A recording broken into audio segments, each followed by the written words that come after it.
CGPCS सामान्य अध्ययन PYQ and MCQ series Hindi lecture 8 पहला प्रश्न एक निम्नलिखित में से किसे हल्बी का प्रथम साहित्यकार माना जाता है? ए. लाला जगदलपुरी, बी. ठाकुर पूरन सिंह, सी. बाबू रेवाराम, डी. हरिसिंह ठाकुर। इस प्रश्न का उत्तर है बी. हल्बी का प्रथम साहित्यकार ठाकुर पूरन सिंह को माना जाता है। ठाकुर पूरन सिंह ने हल्बी भाषा में साहित्य की नींव रखी और इस भाषा के विकास में महत्वपूर्ण योगदान दिया। उनके योगदान से हल्बी भाषा को एक सांस्कृतिक और साहित्यिक पहचान मिली। उन्होंने अपने लेखन के माध्यम से हल्बी भाषा को संरक्षित करने और उसका प्रचार करने में महत्वपूर्ण भूमिका निभाई। अगला प्रश्न 2 निम्नलिखित में से कौन सी अक्षांश रेखा छत्तीसगढ़ से गुजरती है? ए. 0 अक्षांश, बी. 23 उत्तरी अक्षांश 2, सी. 23 दक्षिणी अक्षांश, डी. 665 उत्तरी अक्षांश। इस प्रश्न का उत्तर है बी. 23 डिग्री उत्तरी अक्षांश रेखा छत्तीसगढ़ से गुजरती है। यह अक्षांश रेखा राज्य के मध्य से होकर गुजरती है और छत्तीसगढ़ को भौगोलिक दृष्टि से 2 भागों में बांटती है। 23 डिग्री उत्तरी अक्षांश, जिसे कर्क रेखा भी कहा जाता है, पृथ्वी के उत्तरी गोलार्ध में एक महत्वपूर्ण रेखा है। यह रेखा जलवायु, मौसम और कृषि के दृष्टिकोण से भी महत्वपूर्ण होती है। अगला प्रश्न 3 छत्तीसगढ़ पंचायत राज अधिनियम 1993 के अनुसार ग्राम पंचायत के कृत्य के बारे में क्या सही है? 1. यह धारा 49 में वर्णित है।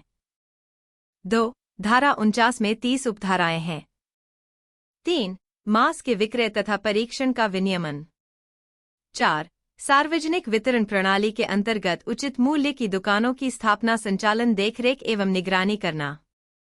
ए. 1, 2, 3, 4, बी. 1, 2, 4, सी. 2, 3, 4, डी. 1 और 4। इस प्रश्न का उत्तर है ए.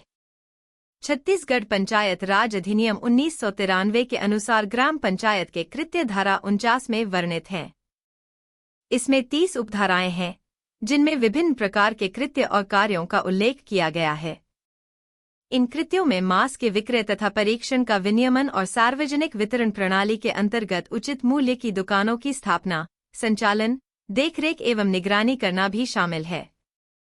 अगला प्रश्न 4 छत्तीसगढ़ में रघुजी तृतीय के शासनकाल के समय निम्नलिखित घटना नहीं हुई थी।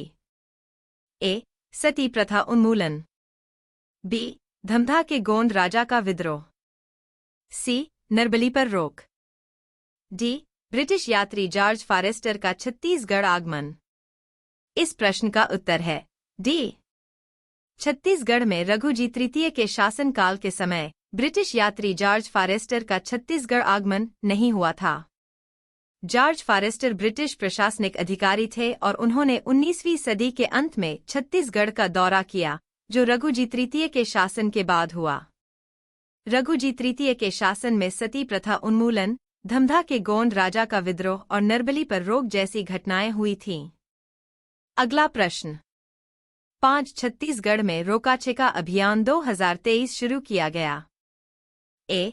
5 जून, बी. 5 जुलाई, सी. 6 जून, डी. 6 जुलाई। इस प्रश्न का उत्तर है डी. छत्तीसगढ़ में रोका छेका अभियान 2023 5 जून को शुरू किया गया। यह अभियान राज्य में जल, जंगल, जमीन और पर्यावरण संरक्षण के उद्देश्य से शुरू किया गया था। इसका मुख्य उद्देश्य जलवायु परिवर्तन के प्रभावों को कम करना, जल संसाधनों की सुरक्षा करना और वृक्षारोपण को बढ़ावा देना है। यह अभियान राज्य की सतत विकास की दिशा में महत्वपूर्ण कदम साबित हो रहा है। अगला प्रश्न 6 गोदावरीसबरी नदियों का जलग्रहण क्षेत्र छत्तीसगढ़ के किस भौतिक विभाग में स्थित है? ए. महानदी का मैदान, बी. जशपुर सामरी पाट, सी. बघेलखंड पठार का पूर्वी भाग, डी. दंडकारण्य। इस प्रश्न का उत्तर है डी. गोदावरीसबरी नदियों का जलग्रहण क्षेत्र छत्तीसगढ़ के दंडकारण्य भौतिक विभाग में स्थित है। दंडकारण्य क्षेत्र एक प्रमुख वनस्पति और जल संसाधनों से भरपूर क्षेत्र है, जो छत्तीसगढ़ के दक्षिणी हिस्से में स्थित है। यहाँ की नदियाँ जैसे गोदावरी और उसकी सहायक नदी सबरी महत्वपूर्ण जलग्रहण क्षेत्र प्रदान करती हैं, जो कृषि और वन्य जीवों के लिए सहायक हैं। अगला प्रश्न, 7 निम्न में से किस जिले में लिंगानुपात में महिलाओं की संख्या सर्वाधिक है? A. Kanker, B. Kondagaon, C. Koriya, D. Korba. इस प्रश्न का उत्तर है बी। लिंगानुपात में महिलाओं की संख्या कोंडागांव जिले में सर्वाधिक है। छत्तीसगढ़ में कोंडागांव जिले ने लिंगानुपात के मामले में एक महत्वपूर्ण स्थान हासिल किया है, जहां महिलाओं की संख्या पुरुषों के मुकाबले अधिक है। यह जिले में बेहतर स्वास्थ्य सेवाओं, शिक्षा और सामाजिक जागरूकता के कारण संभव हुआ है। इस प्रकार कोंडागांव जिले में महिलाओं के प्रति सकारात्मक सामाजिक दृष्टिकोण और प्रगति को दर्शाया जाता है।